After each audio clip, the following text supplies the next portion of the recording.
ये हमारा अध्यात्म का अनुभव की बात है। नहीं तो क्या कर दिया जाए जिससे आप बच सकते हो? सोचो, आपको क्या मिल जाए? एक ऐसा शब्द बोल दो जिससे आप निर्भय, निश्चिंत और निःशोक हो सकते हैं। एक बोलो कि ये मिल जाए तो मैं बिल्कुल निश्चिंत हो जाऊंगा और आज से कोई कामना नहीं करूंगा। बोलो, कोई एक बात बोलो।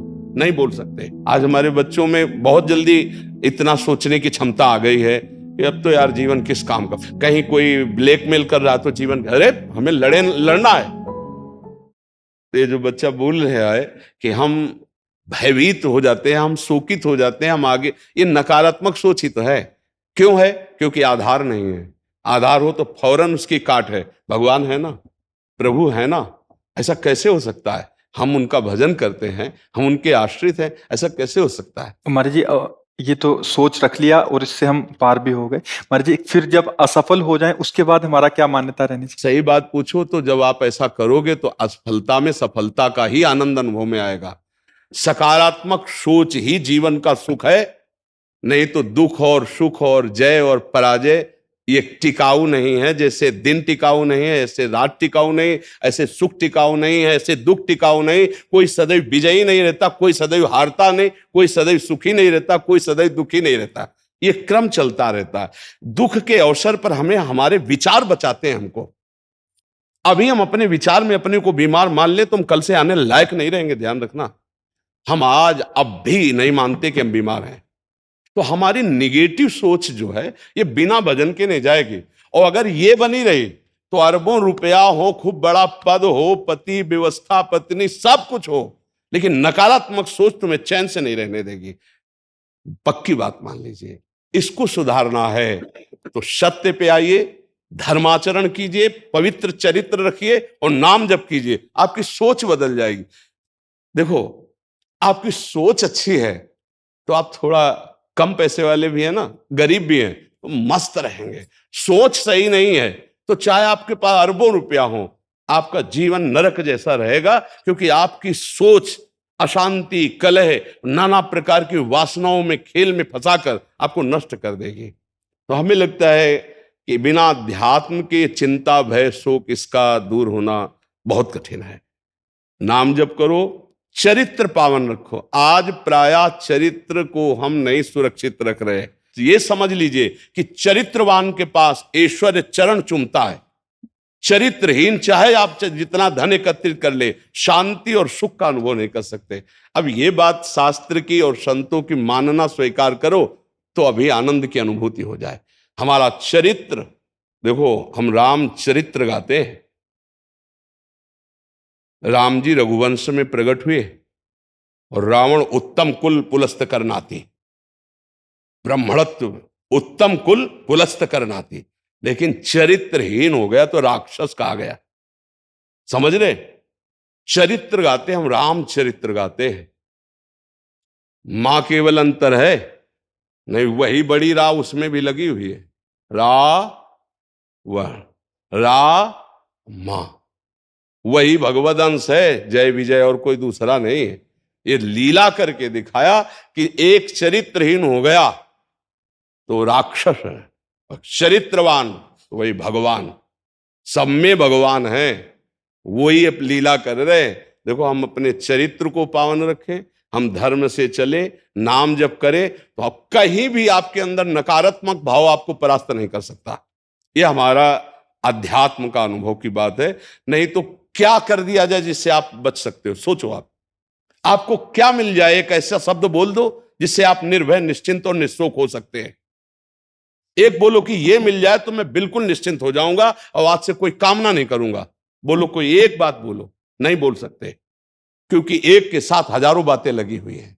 एक केवल वो है कि परमात्मा मिल जाए तो फिर सब पूर्ण हो जाए। जिसके पाने के बाद कुछ पाना बाकी नहीं रहता, जिसके जानने के बाद कुछ जानना बाकी नहीं रहता, और जिसको अनुभव करने के बाद कोई भय नहीं रहता। 5 वर्ष के प्रहलाद जी हैं, त्रिभुवनपति हिरण्यकश्यप है, सकारात्मक सोच है, मेरा हरि मेरी रक्षा कर रहा है, बाल बांका भी नहीं कर पाया, नहीं कर पाया। हाँ, अगर हमारी कभी पराजय होती तो उस समय भगवान इतना बल देते हैं, इतना सुख देते हैं कि वो पराजय क्षण में नष्ट हो जाती है, हमें शोक नहीं होता। देखो, बड़े बड़े भक्तों को पराजय का मुख देखना पड़ा, धर्मराज युधिष्ठिर अभिषेक हुआ, इंद्रप्रस्थ के सिंहासन पर चक्रवर्ती सम्राट पद पर बैठे, कपटियों ने कपट करके परास्त किया। 12 वर्ष का वनवास, 1 वर्ष का अज्ञातवास, परिणाम भारी कष्ट सहा। ऐसे महारथियों को छुप के रहना पड़ा, लेकिन परिणाम फाइनल पे आइए तो चक्रवर्ती सिंहासन पर महाराज युधिष्ठिर ही बैठे, उनके कुल में कोई नहीं रह गया, सब विनाश को प्राप्त हो गए। तो हमें लगता है धर्माचरण, भगवद आश्रय, पराजय कभी होती भी है तो वो विजय की ही आशा पुष्ट करती है, और भगवान इतना बल देते हैं कि पराजय उसे दुख नहीं दे पाती है। तो इसलिए हमें नाम जप करना चाहिए, भगवद आश्रित होकर के अध्यात्म को समझना चाहिए। आज हमारे नवीन बच्चे अध्यात्म को नहीं समझ रहे, तो बड़ी आचरण में बड़ी अपवित्रता आ चुकी है। आप देख लीजिए कैसे कैसे गंदे अपने जीवन को इन अवगुणों से युक्त कर लिया गया, व्यसन, व्यभिचार। अब ये अध्यात्म का ज्ञान ना होने के कारण अपना नाश कर रहा है। तो चरित्रहीनता, गुणहीनता और नकारात्मक सोचे, अगर इनको हमें ठीक करना है तो हमें बहुत सावधान रहना, हमें अपने चरित्र को बचाना है। आज हमारे बच्चों में चरित्र सुरक्षित नहीं रह पा रहा है। आज बच्चों का जीवन बड़ा संकटपूर्ण जा रहा है। बात पक्की समझना, हमको जब ऐसी बात आती है तो हम दुखी होकर के बोलने लगते हैं कि आज हमारे राष्ट्र का जो ये नवीन भविष्य है, ये संकटपूर्ण परिस्थिति में जा रहा है। गर्लफ्रेंड, ये बॉयफ्रेंड, ये व्यसन, ये इनको चैन से नहीं रहने देंगे। नवीन नवीन अवस्था के बच्चे हैं, जब गंदे आचरणों में फंस जाते हैं, अब उनको ब्लैकमेल किया जाता है। वो अपने माँ बाप से बता नहीं सकते कि दूसरे से कहने घुटते रहते हैं, और अगर ज्यादा घुटन आ गई तो अपने आप को। तो इसलिए हमें लगता है अध्यात्म को समझा जाए और नाम जप करते हुए चरित्र पावन रखा जाए। आपका इसमें कोई संशय? हाँ, आप अच्छे आचरण वाले बने, खूब नाम जप करें और धैर्यपूर्वक विश्वास रखें कि भगवान मेरे साथ हैं। अगर कभी ऐसी हार या पराजय या दुख आता है तो हम उसको सहने के लिए धैर्यवान रहें। हम उसमें इतना निगेटिव न सोच जाए कि हमारा जीवन से ही निराशा हो जाए। आज हमारे बच्चों में बहुत जल्दी इतना सोचने की क्षमता आ गई है कि अब तो यार जीवन किस काम का। कहीं कोई ब्लैकमेल कर रहा तो जीवन, अरे हमें लड़ना है। हम कल भी कह रहे थे कि बच्चों को चाहिए माता पिता से दोस्त जैसा व्यवहार करें, और माता पिता को चाहिए कि बच्चों से दोस्त जैसा व्यवहार करें। दोनों आमने सामने बैठकर उनके हृदय की बात को जानें और उनको दोस्त की तरह सपोर्ट करें, तो आगे बढ़ सकते हैं, वो दलदल में फंसे हुए निकल सकते हैं। नहीं तो कई ऐसे गंदे बच्चे होते हैं जो अच्छे बच्चों को अपने विषय जाल में फंसा करके उनके जीवन को बर्बाद करते हैं। बकाया नकारात्मक सोच के लिए नाम जप बहुत जरूरी है। चाहे आप स्त्री हो, चाहे पुरुष हो, चाहे गृहस्थ हो, चाहे विरक्त हो, जब तक नाम जप नहीं करोगे, आचरण पवित्र नहीं रखोगे, तो वास्तविक सुख का अनुभव नहीं होगा। नाम जप बहुत आवश्यक, इसलिए हम सबसे प्रार्थना करते हैं नाम जप करो, शराब मत पियो, मांस मत खाओ, पराई माता बहनों की तरफ गंदी दृष्टि से मत देखो, गंदे आचरण मत करो। ये मनुष्य जीवन ऐसे गंदी बातों के लिए नहीं मिला।